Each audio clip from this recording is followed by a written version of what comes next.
Hello प्यारे बच्चों, कैसे हो आप सभी। तो आज का जो हमारा वीडियो है बेटा वो एलसीआर पर्पस से लिया गया है। ठीक है, यानी एलसीआर पर्पस के प्रतिबाधा हो गई, वोल्टता हो गई और कलांतर, इसके बारे में हम लोग आज सीखेंगे। और ये क्वेश्चन बेटा बहुत ही इम्पोर्टेंट है और हर साल एग्जाम में आया है। ठीक है, शायद ही कोई वर्ष ऐसा रहा हो कि जिस वर्ष ये ना आया हो। या तो इसका डेरिवेशन आता है बेटा, या तो फिर इससे बेस से रिलेटेड एक न्यूमेरिकल आता है। ओके, तो हम लोग दोनों को देखेंगे यहाँ पे और एक एक को बारीकी से हम लोग समझने की कोशिश करेंगे। ठीक, तो देखिए यहाँ पे जो हमको दे रखा है बेटा, ये हमारे पास है एलसीआर परिपथ। क्या दिया गया बेटा हमको? एलसीआर परिपथ हमको दिया गया है। यहाँ पे पेन का कलर हम लोग चेंज कर लेते हैं। चलिए, तो देखिए बेटा, ये एलसीआर परिपथ है हमारे पास। एलसीआर ये मोस्ट इम्पोर्टेंट आपके लिए रहेगा एग्जाम की दृष्टि से बेटा, तो इसको आप मिस ना करें। एक एक पॉइंट को बारीकी से समझें और उसको लगाने की कोशिश करें। देखिए बेटा, यहाँ पे क्या है, एलसीआर परिपथ में हमें निकालना है, वोल्टता निकालनी है बेटा, प्रतिबाधा निकालनी और हमको कलांतर निकालना है। तो देखिए, हमने यहाँ पे के लिए माना एक प्रेरकत्व हमारे पास एल है बेटा, संधारित्र सी है और एक ओमीय प्रतिरोध हमारे पास आर है। ठीक है, तो इसका हम लोग स्ट्रक्चर बना लेते हैं सबसे पहले। यहाँ पे देखिए, स्ट्रक्चर जिसका हम लोग जब बनाएंगे यहाँ पे, देखिए क्या बन के आएगा हमारे पास। तो स्ट्रक्चर हमारे पास बनेगा, तो यहाँ पे हम लोग क्या करते हैं, एक परिपथ बना लेते हैं सबसे पहले एलसीआर, और उसको हम लोग जोड़ेंगे किसमें बेटा? श्रेणी क्रम में जोड़ेंगे। ठीक है, तो देखिए यहाँ पे ये हमारे पास इस तरीके से ये प्रेरकत्व जोड़ा जाता है बेटा। ठीक है, एल सी को हम लोग ऐसे जोड़ते हैं और आर को हम लोग इस तरीके से जोड़ते हैं। ठीक है, ये हमारे पास एक परिपथ हो गया। तरीके से हमने इसको डिनोट कर दिया। यहाँ पे हमारा वोल्टेज लगा होता है बी, बी बराबर होता है बेटा B zero sine omega T होता है। ओके, इतना सभी बच्चों को क्लियर हो गया। अब देखिए बेटा, ये क्वेश्चन जो आएगा एग्जाम में आपका 5 अंक का क्वेश्चन आपसे पूछा जाएगा बेटा। कितने अंक का पूछा जाएगा आपसे? 5 अंक का आपसे क्वेश्चन पूछा जाएगा। तो सभी बच्चे एक बार वीडियो को शेयर कर दें, उसके बाद हम लोग अपने वीडियो को स्टार्ट करें बेटा। तो सभी बच्चे एक बार पहले तो वीडियो को शेयर करेंगे।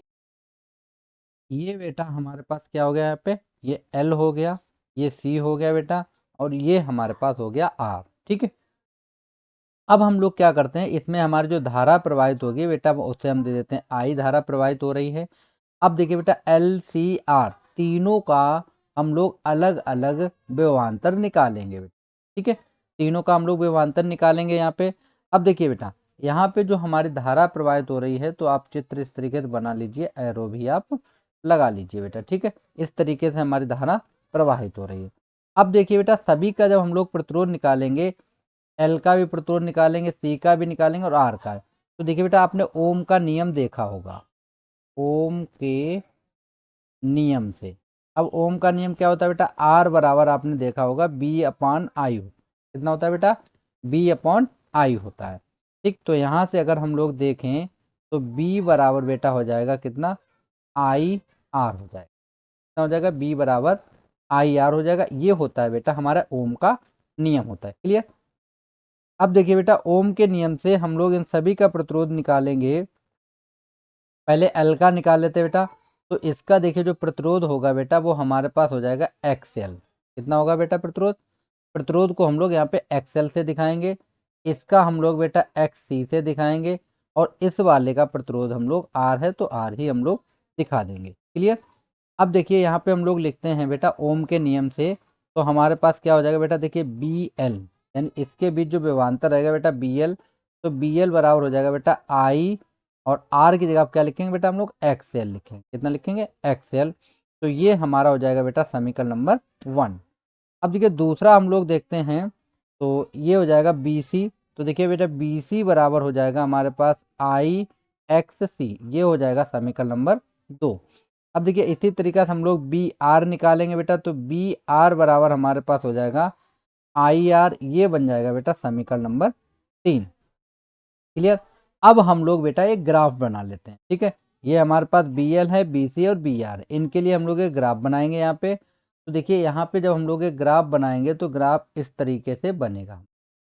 ठीक है, इस वाले पे हमारा रहेगा बेटा आर वाला, और यहाँ पे रहेगा हमारा एक्सएल, और यहाँ पे बेटा रहेगा हमारा एक्स सी रहेगा। क्लियर हो गया? चाहे तो आप ऐसे लिख लीजिए, या आप ये भी लिख सकते हो यहाँ पे आप लिख सकते हो बी एल यानी विभवांतर, यहाँ पे लिख सकते हो बी सी। ठीक, यहाँ पे बेटा हमारा क्या हो जाएगा, यहाँ पे हो जाएगा हमारा बी आर। ओके, अब देखिए इसको हम लोग अगर एक इस तरीके से ड्रॉ करें, यहाँ से ये इस तरीके से जाएगा बेटा। ठीक है, यहाँ पे मैंने इसको मिला दिया, और इस लाइन को जब हम इससे मिलाते हैं तो ये बेटा हो जाता है विभवांतर बी हो जाए। ठीक है, और इनके बीच में जो कोण बनेगा वो बन जाएगा हमारा फाई। क्लियर? अब देखिए बेटा ये हमारा क्या है, अग्रगामी है, और ये बेटा हमारा क्या है, पश्चगामी। ओके, तो यहाँ पे हमारा कितना हो जाएगा, यहाँ पे हो जाएगा बेटा बी एल माइनस का बी सी हो। ओके, अब देखिए बेटा यहाँ पर भी हमारा कितना हो जाएगा, बी एल माइनस का बी सी हो जाएगा, क्योंकि जितनी डिस्टेंस ये बेटा होगी उतनी ही डिस्टेंस हमारे पास ये यहाँ पे दी गई है। क्लियर हो गया इतना? अब देखिए अब हम लोग बेटा क्या करेंगे यहाँ पे, अब इसको हम लोग इस तरीका लिख सकते हैं, इसमें हम लोग इसको नंबर डाल दीजिए आप चाहें तो, इसको दीजिए ए, इसको पॉइंट दीजिए बी, और इसको दे दीजिए सी। अब देखिए हमने यहाँ पे ले लिया बेटा त्रिभुज ए बी सी में।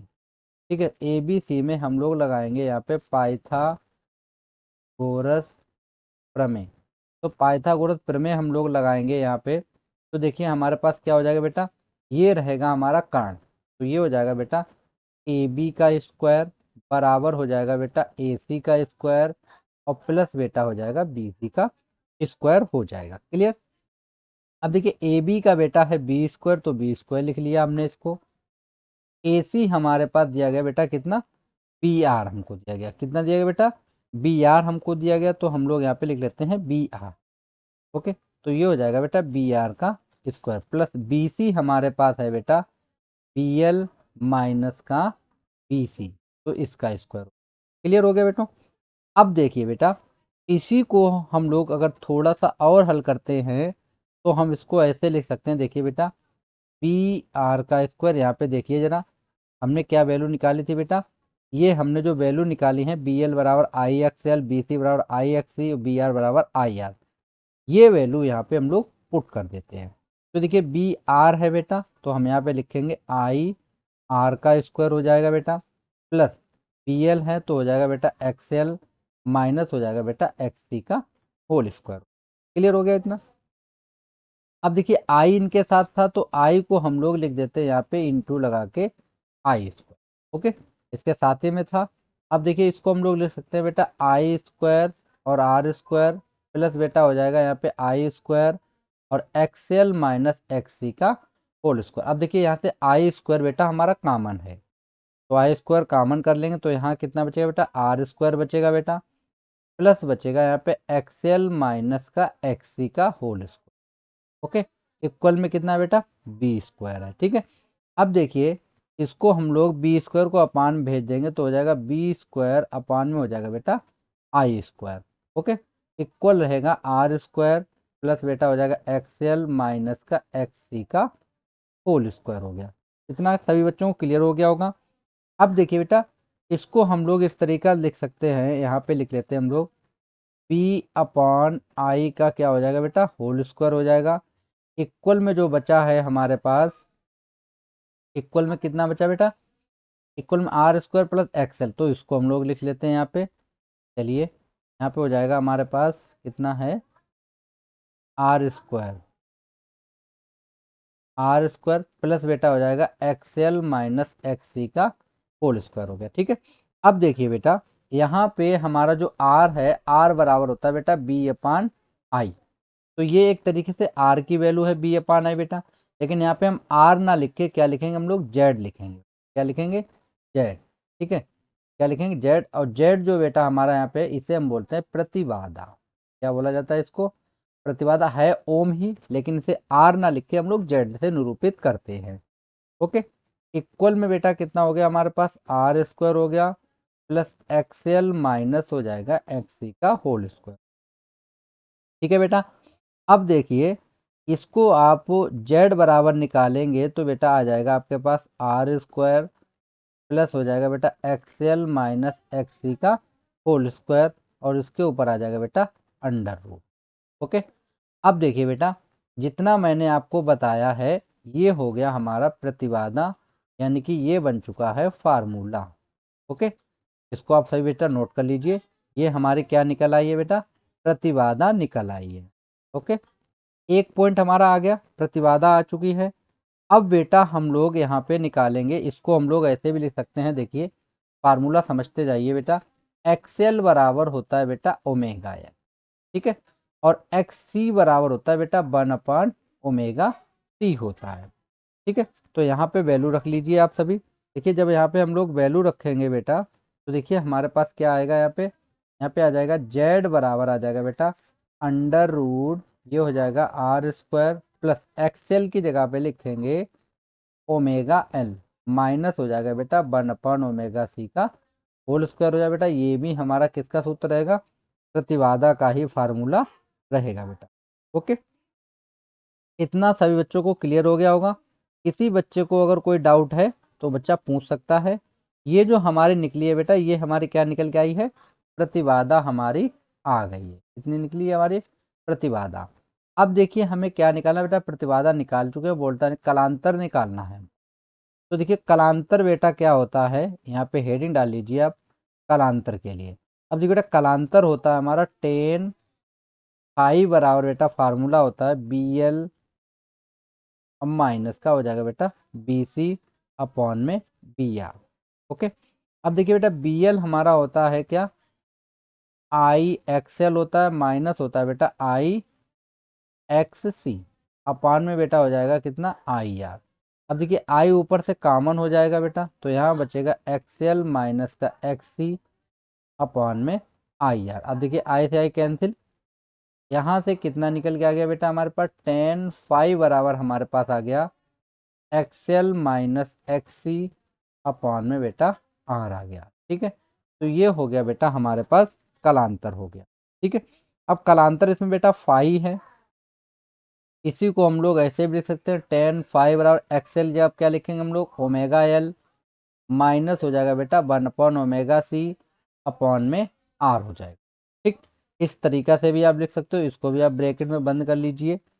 अब देखिए बेटा ये हमारे पास क्या क्या हो गया, कलांतर हो गया और जेड बराबर प्रतिबाधा भी हो गई। ठीक है बेटा, अब इसी में आप सभी और थोड़ा समझ लीजिए, यहीं पे मैं समझा देता हूँ। अगर बेटा आवृत्ति निकालनी हो, अब हम यहाँ पे आते हैं बेटा कि अनुनाद, ठीक है, अनुनाद की स्थिति में, अनुनाद की स्थिति में, अनुनाद की स्थिति में बेटा एक्सएल बराबर होता है एक्स सी, यानी जो हमारा प्रतिरोध है बेटा, प्रेरकत्व का प्रतिरोध, और बराबर होगा बेटा संधारित्र का प्रतिरोध। दोनों अगर आपस में बराबर है बेटा तो ये होती है हमारी अनुनाद की स्थिति होती है बेटा। क्या होती है, अनुनाद की स्थिति होती है। अब अनुनाद की स्थिति में हम लोग निकालेंगे आवृत्ति बेटा, क्या निकालेंगे, आवृत्ति निकालेंगे। ठीक है, तो देखिए बेटा एक्सएल बराबर होता है बेटा ओमेगा एल और एक्स सी बराबर होता है बेटा ओमेगा सी। इसको हम लोग यहाँ भेज देंगे तो ये हो जाएगा ओमेगा स्क्वायर बराबर 1/एल सी हो जाएगा। ठीक है, अब देखिए यहाँ से ओमेगा बराबर देखें बेटा तो ये हो जाएगा 1/√एल सी। ओके, अब देखिए इसको हम लोग लिख सकते हैं बेटा ओमेगा बराबर होता है 2 पाई एफ, एफ यहाँ पे क्या है बेटा आवृत्ति है, तो 1 ये हो जाएगा हमारे पास एल सी अंडर रूट में रहेगा, तो एफ बराबर बेटा आ जाएगा 1/2 पाई एल सी। ये हमारा आवृत्ति निकालने का फार्मूला हो गया बेटा। ठीक है, अब देखिए यहाँ पे मैंने जो आपको फार्मूले बताए बेटा वो एल सी आर परिपथ के बताए। ठीक है, अब आपको यहाँ पे एक एल आर परिपथ हो गया, एक सी आर परिपथ हो गया।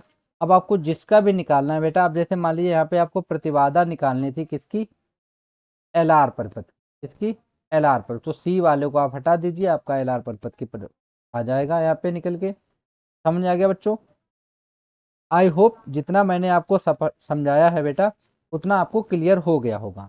इसके बावजूद भी अगर किसी बच्चे को कोई भी डाउट होता है, कोई चीज़ समझ में नहीं आती है, तो आप हमें कमेंट बॉक्स में बोल सकते हो। मैं दोबारा वीडियो बनाने की कोशिश करूँगा आपको समझाने के लिए।